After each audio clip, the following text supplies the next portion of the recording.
halo semuanya. Halo Sobat Indonesia. Nah, jadi kali ini kami akan membawakan training dari kelompok kami nih dengan tema mental health. Nah, di sini kelompok kami sendiri anggotakan aku sebagai Amelia, aku dari Darmani, aku Vidya Rina. Nah, tanpa memperpanjang waktu nih guys, langsung kita ke training sessionnya ya.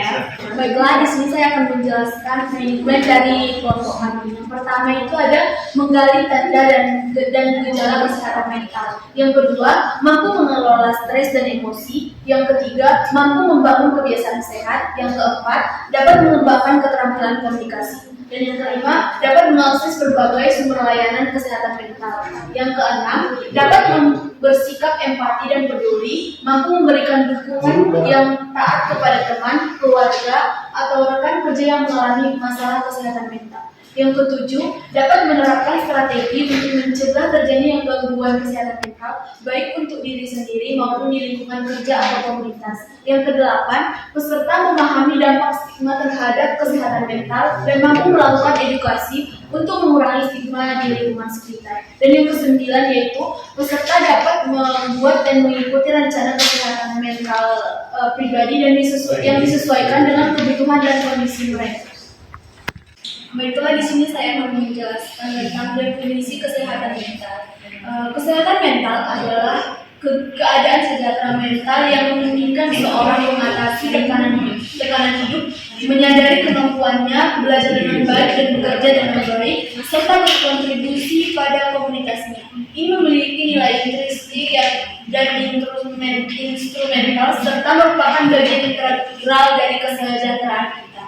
Nah, dampak pada kesehatan mental ini ada tiga, yaitu yang pertama, memperparah gejala, di mana stigma dapat membuat individu merasa malu, bersalah, dan tidak berharga, yang dapat memperburuk gejala gangguan mental mereka. Yang kedua yaitu menghindari pengobatan.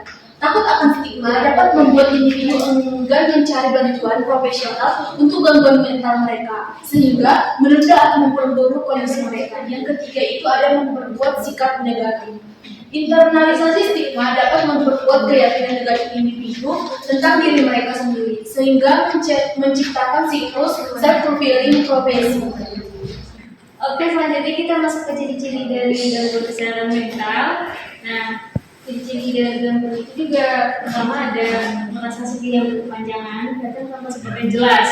Kedua, merasa lelah yang signifikan, tidak berenergi dan mengalami masalah tidur.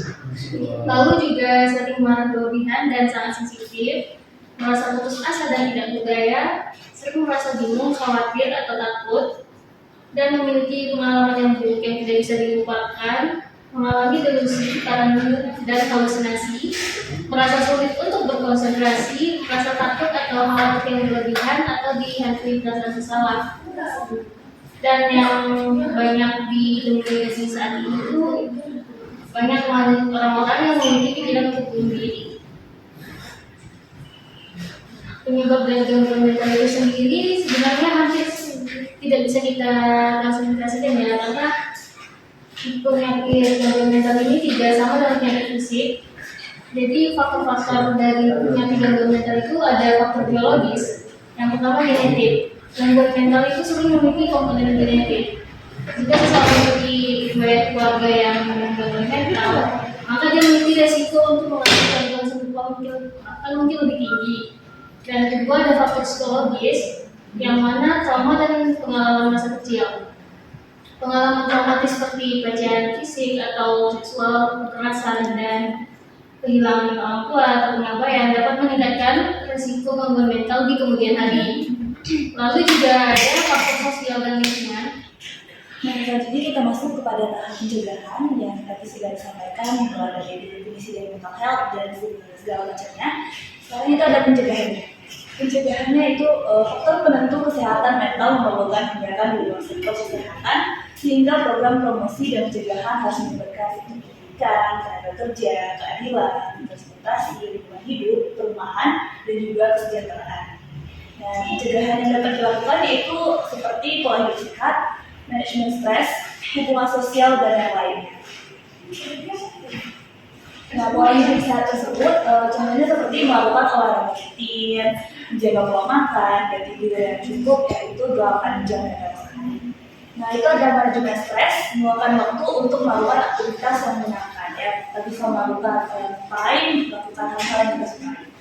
Lalu ada hubungan sosial di mana membicarakan perasaan dan masalah dengan orang yang dipercaya untuk mendapatkan kepercayaan diri lagi gitu. Itu ada menetapkan tujuan yang realistis dan bekerja untuk mencapainya. Ini dapat memberi perasaan pencapaian diri dan kepuasan. Selanjutnya yang terakhir itu ada mempertimbangkan untuk menemui psikolog atau psikolog secara berkala untuk membicarakan perasaan dan mendapatkan bantuan. Untuk hal ini, apabila terjadi kesehatan mental yang tidak sangat fatal, ya, yang tidak bisa dengan cara hanya berbicara dengan teman ataupun melakukan time dan diri sendiri, langkah yang harus kita lakukan yaitu adalah dengan menemui psikolog ahli asli. Nah, sekarang kita masuk ke sesi tanya jawab nih. Di antara peserta di sini ada yang mau bertanya? Aku Kak, saya izin bertanya, apakah ada bantuan yang bisa kita berikan apabila mungkin orang terdekat kita atau teman dekat kita atau keluarga kita yang memiliki gangguan kesehatan mental? Oh, baik. Nah, dari kalian siapa yang mau menjawab pertanyaan dari Farah? Oke, aku bisa menjawabnya. Oke, jadi untuk pertanyaan kakak tadi, di sini akan jawab ya kak. Nah, jadi caranya itu yaitu dengan cara bisa mendengarkan dengan empati. Jadi kayak biarkan mereka berbicara tentang perasaan mereka dan pengalaman mereka tanpa menghakiminya. Lalu bisa tunjukkan juga perhatian dan kasih sayang kita dan hindari memberi nasihat yang tidak diminta. Jadi jangan menjudge di sini ya. Oke, selanjutnya ada validasi perasaan mereka. Akui perasaan mereka dan mengatakan hal-hal seperti saya bisa memahami bahwa ini sangat sulit bagi kamu gitu. Selanjutnya bisa mendorong mereka untuk mencari bantuan profesional seperti yang tadi sudah dikatakan. Lalu bisa tetap terlibat dan mendukung, memahami masalah kesehatan mentalnya, menjaga komunikasi terbuka, yaitu kayak membiarkan mereka tahu bahwa kamu dengarkan, lalu ada untuk membantu. Lalu ada bantu dengan aktivitas sehari-hari, tetapkan batasan yang sehat, ajak mereka berolahraga atau melakukan aktivitas fisik, dan jangan meremehkan perasaan mereka. Lalu ada tawarkan dukungan praktis dan tetap sabar dan jangan menyerah. Gitu. Dengan memberikan dukungan yang empati dengan terus-menerus tadi, kamu bisa membantu teman kamu atau keluarga kamu yang menghadapi tantangan kesehatan mental dan merasa lebih didukung dalam proses pemulihan. Baik, terima kasih Kak jawabannya. Terima kasih pertanyaannya untuk Farah. Nah, sekalian dari sesi training kami kali ini, semoga kita bisa bertemu lagi di lain kesempatan. Terima kasih. Assalamualaikum warahmatullahi wabarakatuh.